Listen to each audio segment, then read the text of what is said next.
When people don't know what to expect, when people feel like there's a lot of unknowns and there's a lot of variables in the mix, they're less likely to take action. It's not that they lack ambition, it's that they're afraid of the unknown. So what if you make known what was once unknown for them, so that way they can have confidence in what the process looks like? Today, I want to talk to you about a challenge that most leaders face, especially leaders that are in charge of sales organizations. And that is the challenge of people being afraid of rejection. See, most people think that their people lack ambition. Most people think that their people lack mental toughness. And in the reality, it's not that they lack these things, it's that they're afraid of rejection. The number one addiction in the world is the addiction to what other people think. It's not alcohol, it's not drugs, it's the addiction to what other people think. And so rejection is hard for most people. It was super hard for me when I got into sales and when I got into leadership and I started public speaking and when I started putting out content. All of these things created fear. All of these things created anxiety. And I had to conquer them and I had to face them. And your people are going through the exact same thing, especially your new people who have never been in sales, who have never been in an organization where they need to talk to other people about a product or service and influence them to buy something that even though they know it's in their best interest, it's still nerve-wracking. It's extremely nerve-wracking. And so what I want to do is I want to go over some points here today that I think will help you as a leader, help your people, so that way you retain more people. It will lead to higher levels of execution and overall better results in your organization. Number one, remove pressure off the outcome and celebrate people's activity. What do I mean by this? What I mean is most people have such a high emotional attachment to the result that they actually end up self-sabotaging their ability to get a result because they're so afraid to get a no. They're so concerned about getting a yes that they either overspeak, they apply too much pressure, they say the wrong things, they don't say anything at all because their anxiety is through the roof. And so all of these things lead to a lack of execution and will also lead to a lot of people quitting sales. And so it's our ability as a leader to take pressure off the outcome that will determine someone's ability to get a result. You know, a lot of times in a recruiting model, we talk about 10, 6, 3, 1. You call 10, 6 say they're going to show up, 3 actually do, and you're guaranteed one result. What does that do for people? It lets people know that if I'm going to reach out to 10, I can expect that not all of them are going to say yes. It removes pressure off the outcome. If we can tell people, hey, listen, some people are going to say yes, some people are going to say no, and that's okay. That's part of it. It removes pressure off the outcome. An analogy that I used the other day with one of our agents is I said, hey, have you ever walked into a store and not purchased something? Yeah? Did they shut down that store? Like, think about it. Have you ever gone into a Target and you walk into a Target, you didn't find what you were looking for, and then you walked out of Target? Well, is Target still in business? Are they still open right now? Yes, because they didn't shut down their company simply because you didn't find what you were looking for. There are going to be people that see your products that do not buy. And that's okay. That doesn't mean you should shut down your company. It doesn't mean that it doesn't work. It just means that people didn't find what they were looking for. And that is a part of business. Once again, these conversations take pressure off the outcome and give people peace of mind when it comes to executing because they're not so concerned about getting a yes. They're also not concerned about avoiding a no. And this allows them to execute with a high level of peace and do what needs to be done and say what needs to be said.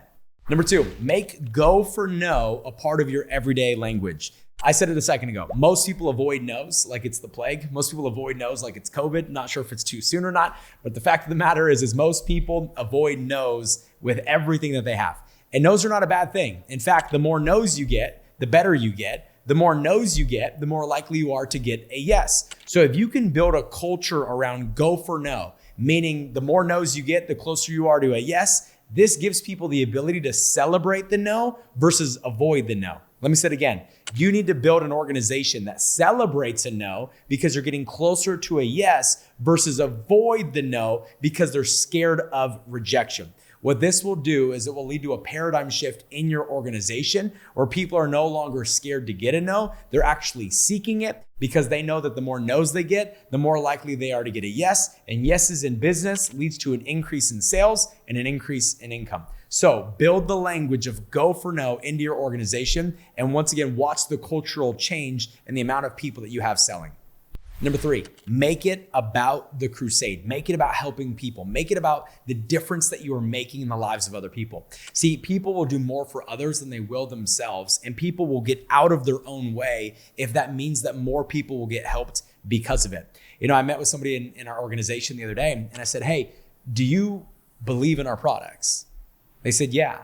I said, do you believe in our services? They go, of course. Do you believe that we truly make a difference in the lives of the families that we sit down with? They said, absolutely. I said, then why are you keeping our products to yourself? Why are you keeping our products to yourself? Because it's either you don't believe in our products or you're afraid of what other people are going to think of you. And they looked at me, they go, Matt, I'm afraid of what people are going to think of me. And I said, your insecurity is keeping you from helping more people, and more people are going unhelped because all you keep thinking about is yourself. And that doesn't make you a bad person. This is normal.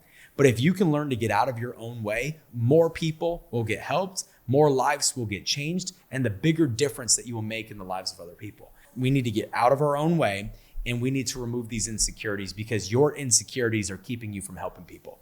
And it was that conversation that led to their sales spiking. It is that conversation that led to their income going up, because now they started truly focusing on making a difference versus focusing on their wants and their needs. I remember listening to a Grant Cardone audio a couple years ago, and you can like him, you can love him, you can hate him. It doesn't matter to me. I think we should love everybody, right? But we should learn from everybody. And one thing that he talks about in the interview is somebody looked at him and they said, Grant, I don't feel comfortable pushing my products. I don't feel comfortable pushing my product onto somebody. And Grant looks at him and he goes, I feel bad for you that you represent a product that you don't believe in enough to push. And so what do I mean by this? Never be afraid to inconvenience someone if it's for their benefit. Let me say it again. Never be afraid to inconvenience someone if it's for their benefit. If you know that what you do matters, if you know that what you do makes a difference, if you know that on the other side of your product being purchased and or sold, lives are being changed for the better, then you should not be afraid to drive that product. You should not be afraid to talk to everyone about that product. You should not be afraid to shout it from the rooftops because other people's lives are better because of it. And if you can make this the dominant language of your organization, of we're helping people, we're making a difference, we're protecting families, that crusade alone is going to drive more action than anything else in this entire world. Build the crusade into your organization and watch results in production go through the roof. Number 4, equip people before you allow them to take action. This is so important. In our organization, we have a lot of people that have served our country, a lot of people that have been in combat. We have Navy SEALs, we have Army Rangers, we have a variety of people that have gone to war. And so the analogy that I use is this, is if I was gonna send you to war, what if I sent you into Afghanistan? What if I sent you into a war zone? No bulletproof vest, no training, no helmet, no weapon, no way to defend yourself. I just sent you into a war zone. What is the likelihood that you're going to come back alive?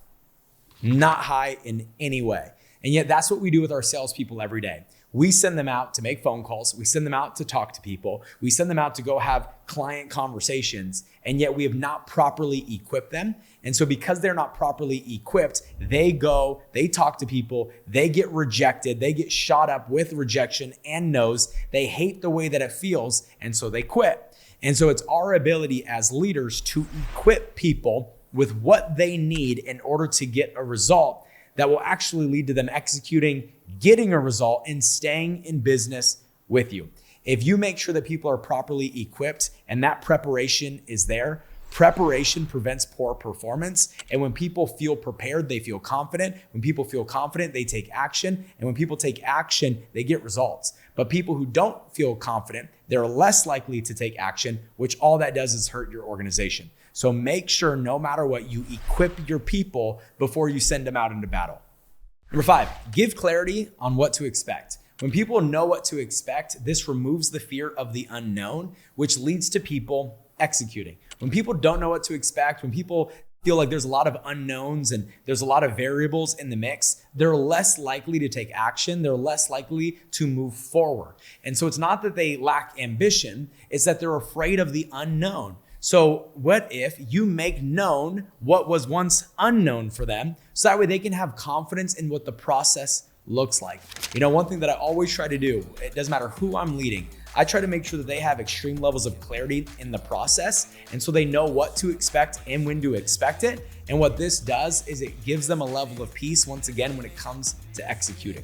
And so guys, if you can do these 5 things, if you can make sure that you remove the pressure off the outcome, if you can make sure you build go for no into your organization, if you can make sure you make it about the crusade, you equip people and you give them clarity on what the process should look like and will look like, by doing these things, more people are gonna take action, confidence is gonna go through the roof, the unknown is gonna go out the door, and results are going to climb.